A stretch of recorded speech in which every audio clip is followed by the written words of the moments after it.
స్వర్గీయ నందమూరి తారక రామారావు గారి వర్ధంతి 30వ వర్ధంతి పురస్కరించుకొని ఇక్కడ నెల్లూరు జిల్లా తెలుగుదేశం పార్టీ ఆఫీస్లో బ్లడ్ క్యాంపు ఇవన్నీ నిర్వహించుకోవడం జరుగుతుంది నారాయణ సార్ ఆధ్వర్యంలో. అలాగే ఎన్టీఆర్ అనేది ఒక 3 అక్షరాలు.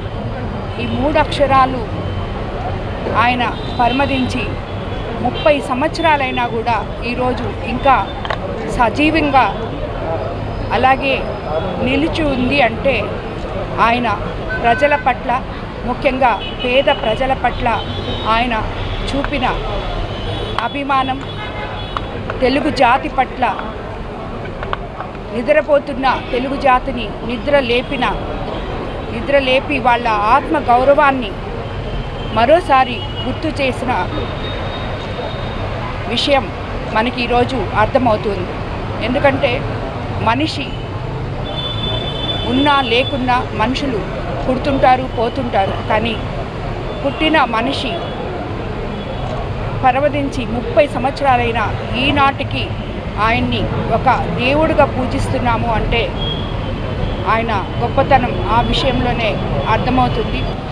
అన్న నందమూరి తారక రామారావు గారి వర్ధంతి సందర్భంగా ఈనాడు మంత్రివర్యులు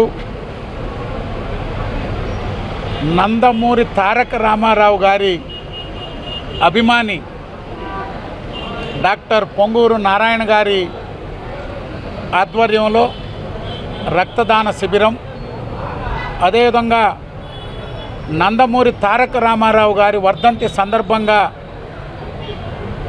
నగరం అంతా అనేక కార్యక్రమాలను ఏర్పాటు చేసి ఘనమైన నివాళులు అర్పిస్తున్నారు. ఈరోజు జిల్లా వ్యాప్తంగా శాసనసభ్యుల ఆధ్వర్యంలో అనేక కార్యక్రమాలు చేపట్టారు. నందమూరి తారక రామారావు గారంటేనే ఒక ఆత్మగౌరవం, తెలుగు ప్రజలకి ఆత్మగౌరవాన్ని నింపి ఈ ప్రపంచానికి తెలుగువారి పౌరుషాన్ని, రోషాన్ని ఏంటో చూపించినటువంటి మహనీయుడు నందమూరి తారక రామారావు గారు. భారతదేశ రాజకీయాల్లో ఒక చరిత్ర సృష్టించి సమూల మార్పులకు శ్రీకారం చుట్టిన మహనీయుడు నందమూరి తారక రామారావు గారు. మహాపురుషుడు ఎన్టీ రామారావు గురించి తెలియని వారి భారతదేశంలో ఎవరు ఉండరు. వారటు సినీ చరిత్రలో కానీ లేదా రాజకీయ చరిత్రలో కానీ ఒక విప్లవాన్ని సృష్టించిన వ్యక్తి. సినీ చరిత్రలో మొట్టమొదటి లేని మహారాజు. అనేక అంటే అటు పౌరాణికాలు కావచ్చు, ప్రతి అన్ని యాంగిల్స్ అన్ని సెక్టర్స్లో చేసిన మహానుభావుడు.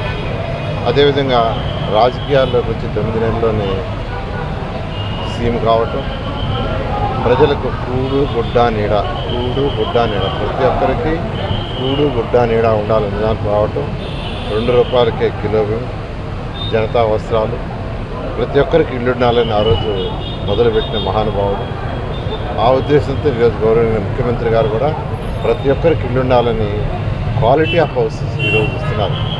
అదేవిధంగా ప్రతి ఒక్కరికి తిండి ఉండాలనే ఉద్దేశంతో ఈరోజు చక్కగా మంచి క్వాలిటీ ఆఫ్ రైస్, ఈరోజు క్వాలిటీ ఆఫ్ రైస్ ఇలా ఆ రోజు ఏదైతే ఎన్టీ రామారావు గారు ప్రారంభించారో దాన్ని ఈ ప్రభుత్వం, తెలుగుదేశం ప్రభుత్వం గౌరవైన ఎన్టీ రామారావు గారి యొక్క ఆధ్వర్యం ఈరోజు ముందుకు కొనసాగిస్తుంది.